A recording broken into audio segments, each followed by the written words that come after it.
खम्मा घड़ी भाई साहब, बिजोलिया की प्रजा महल के द्वार तक आ गई है। क्या?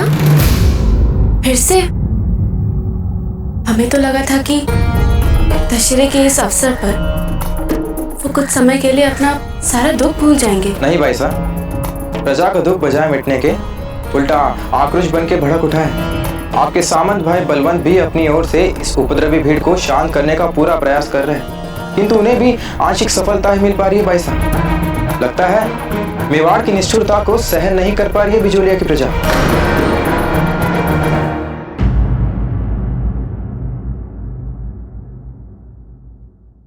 बाबूजी ना चलिए, वो आपको हमें क्षमा कर दीजिए, हमें आपसे ऐसे नहीं बोलना चाहिए था। अरे ये कोई बात हुई भला? हम बड़े हो गए इसका अर्थ ये तो नहीं कि हम मूर्खता करना छोड़ दे और आप हमें डांटना डपटना। नहीं चक्रपाणी, मूर्खता आपने नहीं की थी, वो तो बस हमारे मन में उनके प्रति इतनी घृणा बढ़ चुकी है कि उनका नाम सुनते ही आप तो हमारे मित्र हैं, भला आपके सामने स्वीकार करने में कैसी लज्जा।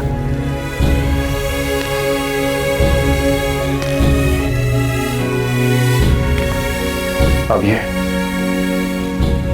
ऐसे ही रहने वाला है उम्र भर। कुछ घाव होते ही ऐसे भरते नहीं।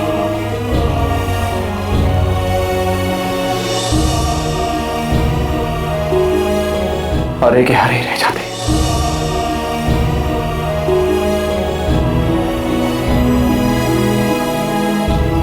चलते हैं। अरे कैसे रहेंगे हरे? आपके हर घाव भर जाएंगे बाबूजी राज। आखिर ज्योतिषाचार्य चक्रपाणी मिश्रा ने मिलाई आपकी कुंडली अजबदेव भाईसा से, और आज तक हमने ऐसी मेल खाने वाली कुंडली देखी नहीं है कहीं।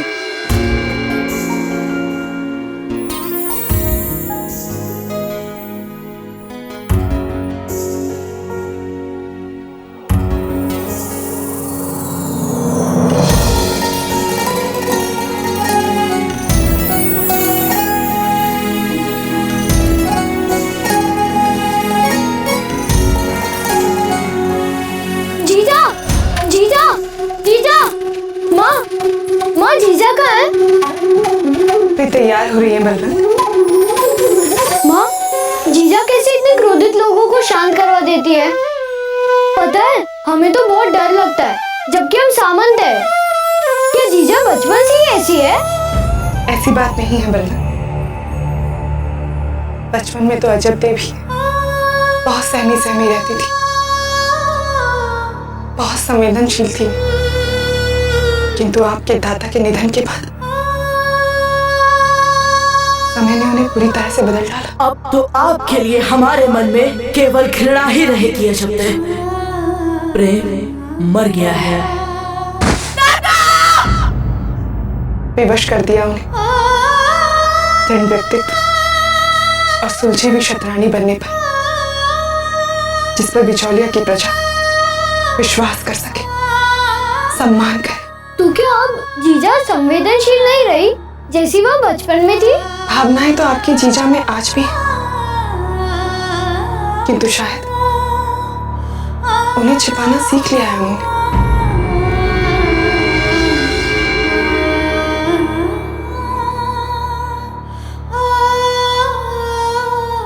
जीजा, जीजा, जीजा।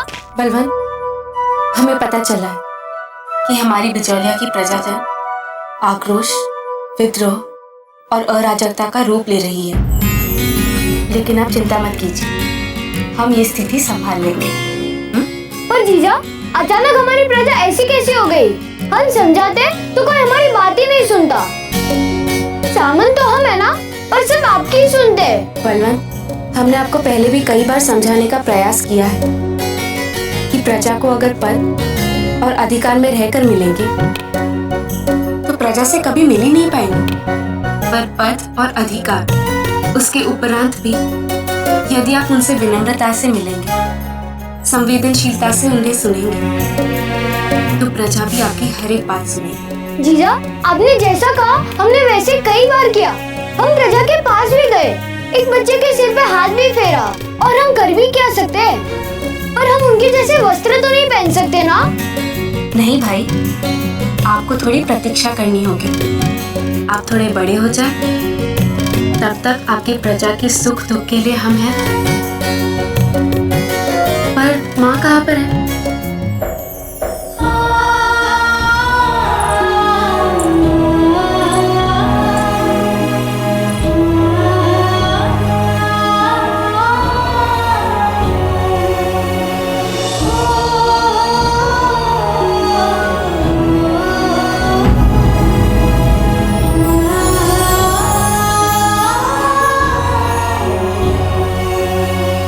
माँ, लगता है इस बार प्रजा को झूठे दिलासों और आस दिखाकर बार बार बहलाया नहीं जा सकता।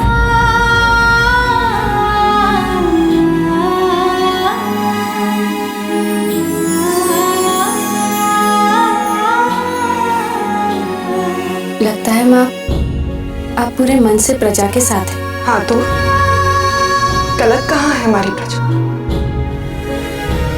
हमारे प्रति चित्तौड़ की रूखे बर्ताव से तो गुस्साई हुई है। हमें तो इसमें कुछ गलत नहीं दिखाई देता। रूखेपन की शुरुआत तो हमने की थी ना। राणा जी आए तो थे दाता के अग्नि संस्कार पर। क्यों आए हैं आप यहाँ? सब कुछ मिटाने के बाद अब क्या बचा है यहाँ? ये चले गए, यही देखने आए हैं ना? हंसाबाई जी, राव मामलत जी हमारे प्रिय मित्र थे। तो फिर आपके हाथ सने अपने प्रिय मित्र के रक्त से आपने ही तोड़ा था इनका मन, इनका मान, इनका सम्मान, इनका विश्वास। इनकी ब्याहता पुत्री को अपमानित करके ससुराल से वापस भेज दिया आपने। उसी अपमान ने लिए हैं इनके प्राण। चाहे कारण कोई भी बताए राजवै, किंतु हम जानते हैं कि आपने मारा है इन्हें। आपने। हंसाबाई जी, आप अपनी सीमा लांघ रहे हैं। महाराणा जी, सब कुछ मिटाने के बाद भी अपनी मर्यादा की सीमा में रहे हम। क्यों? क्योंकि आप राजा और हम सामंत। तो फिर ठीक है, निभाएंगे हम सामंत। जाइए और मेवाड़ के राजा को पूरे आदर और सम्मान के साथ यहाँ से बाहर जाने का मार्ग दिखाइए। और ध्यान रहे किसी प्रकार की कोई कमी नहीं रहनी चाहिए इनके सम्मान में। आरंभ उन्होंने किया था आपको महल से बाहर निकाल के, संबंध उन्होंने तोड़ा था। इतने वर्ष बीत गए, आया उनकी ओर से कोई संदेश? ठुकराया है उन्होंने आपको और सारे बिचौलिया को। रोष, दुख और आक्रोश तो होगा ही ना प्रजा में। हम चाहे अपने प्रजा के दुख और आक्रोश के प्रति कितनी भी सहानुभूति रख ले, पर हम ये कभी नहीं भूल सकते कि मेवाड़ ही हमारी मातृभूमि है, हमारी पहचान है, और हमारी मातृभूमि से हम कभी नाता नहीं तोड़ सकते। ये जानते हुए भी कि उन्होंने आपको मात्र घृणा, अपमान और जीवन भर के लिए दुखी तो दी है। हाँ माँ, इसके उपरांत भी। ठीक है, किंतु बिचौलिया की प्रजा आपके इन उच्च आदर्शों और सहनशील चरित्र, उसका मन बिल्कुल नहीं समझ पाएगी। इसलिए अच्छा यही होगा कि उन्हें जो भाषा समझ में आती है आप उसी में उन्हें दिशा निर्देश दें। अन्यथा मेवाड़ के प्रति उनका आक्रोश उन्हें जिस ओर बहाएगा वे बह जाएंगी।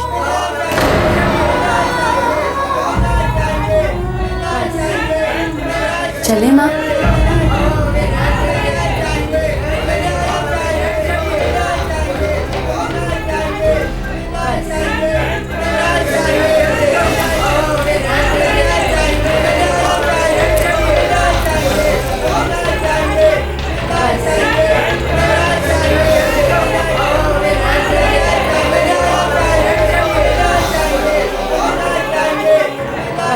बिजौलिया के प्रजाजनों, हम अजब देखते सारे बिजौलिया के हित में आप सबके सामने खड़े।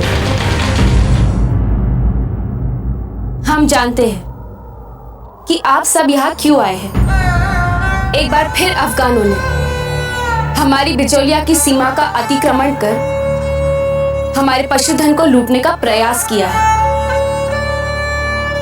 आपका अनुमान ठीक निकला। ये दूसरी बार आक्रमण हुआ है हमारे क्षेत्र पर अफगानियों द्वारा। ये आंधी तूफान की तरह आते हैं, सब कुछ नष्ट कर देते हैं और हमारे देखते देखते हमारा पशुधन बांध कर ले जाते हैं अपने साथ। इतने बार निवेदन कर चुके हैं मेवाड़, मगर वहां कोई हमारी सुनता ही नहीं। कैसे सामना कर सकते हैं हम इन अफगान उपद्रवियों का? अरे मैं लुट गया रे। वो गाय ले गए मेरी। अरे मेरे भी दोनों बकरियां ले भाई। मैं लुट गया। अरे वो बकरियां कैसे ले गए अफगान? हाँ हाँ, और कुछ तो होगा नहीं आप लोगों से। बस ऐसे ही एक साथ कहीं बैठ के शोक मनाते रहिए अपने मवेशियों का। तो तुम ऐसा कौन सा कुल्लड़ में गुड़ फोड़ के पट्टा? अरे ओ काका, हम कुल्लड़ में गुड़ नहीं, वहां सीमा पार जाकर उन अफगानों का सर फोड़े। जब देखो आकर हमारे मवेशियों को चुरा ले जाते। नहीं, सबक सिखाना ही पड़ेगा, और वो भी ऐसा सबक जिसे वो चाहकर भी भुला नहीं पाएंगे। देख लीजिए भाईजी लाल, ये अफगानी उपद्रव बढ़ता ही जाएगा। हाँ भाई साहब, अब तो हमें इस बात को अपने हाथ में लेकर बिजौलिया को स्वतंत्र घोषित कर देना चाहिए। अरे मेवाड़ हमारी ना सुन रहा है ना हमारे कुछ काम आ रहा है, तो क्या मतलब है मेवाड़ से जुड़े रहने? इससे तो अच्छा है हम मेवाड़ से अलग हो जाए और दूसरे किसी शक्तिशाली राज्य से जुड़ जाए, ताकि हमें सुरक्षा तो मिले। ये नितांत भावुकता में डूबा हुआ एवं शीघ्रता में लिया निर्णय होगा। एक काम करते हैं, हम दोबारा अपना संदेश मेवाड़ तक पहुंचाते हैं। हमें पूरा विश्वास है कि वो हमारी स्थिति की गंभीरता को देखकर कोई ना कोई निर्णय अवश्य लेंगे। एक और संदेश? कितने संदेश तो भेज चुके हैं भाईजी लाल। वो बिजौलिया के प्रजा के संदेश का उत्तर क्या देंगे जिन्होंने अपने बहू के रोने का संदेश हम तक नहीं भेजा?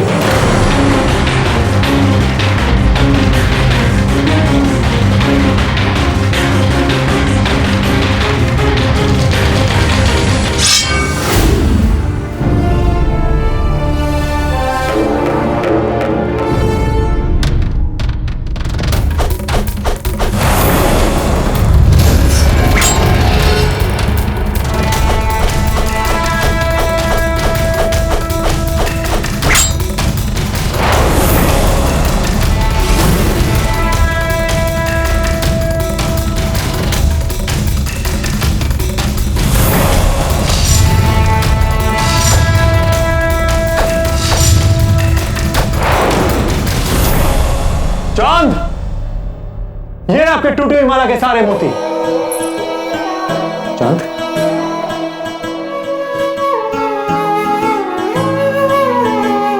दादा भाई, अरे आपने तो सारे बिखरे मोती एकत्रित कर दिए एक स्थान पे और अपनी तलवार से हमें तो पूरा दिन लग जाता इनको ढूंढ ढूंढ के एकत्रित करने में। पर आपके भाई के होते हुए भला आपकी ढूंढी बिखरे हुए होती। हाँ, ये बात भी है।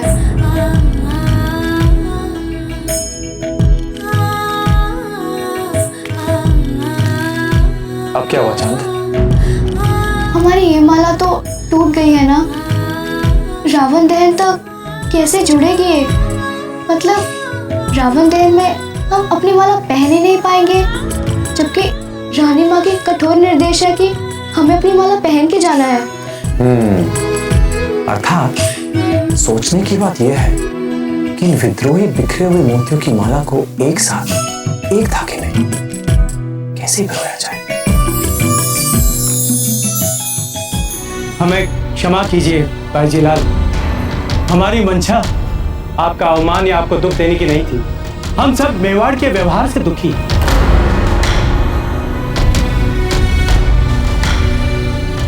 राव जी तो ठीक ही कह रहे हैं। आप उनके लिए इतनी निष्ठा दिखा रही हैं जिन्हें आपकी कोई कदर ही नहीं है। बस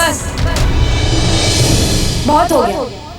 हमारी निष्ठा मात्र किसी एक राज परिवार से नहीं है। हमारी निष्ठा हमारी मातृभूमि से जुड़ी हुई है। और आप कहते हैं कि वो एक झटके में तोड़ दिया जाए? और अलग होकर हम क्या कर लेंगे? किसी नए शक्तिशाली राज्य को ढूंढकर उनसे जुड़ जाएंगे? क्या वो लोग हमारा शोषण नहीं करेंगे?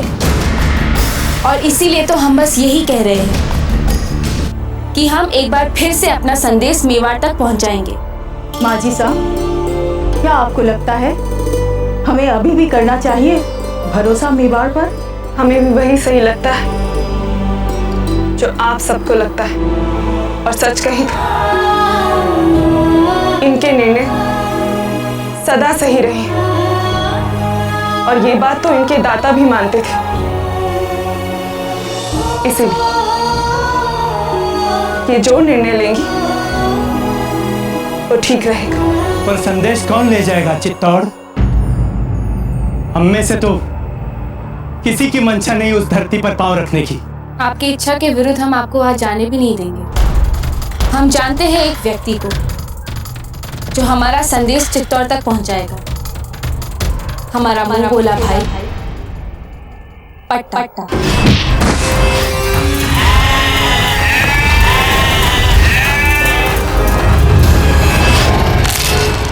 पट्टा? वो पागल हाथी वो संदेशा ले जाएगा? भाई जीलाल, वो बना बनाया काम बिगाड़ देगा आपका। कुछ नहीं होगा। आप सब लोग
तो फत्ता ही चित्तौड़ जाकर हुक्म से सहायता ला सकता है।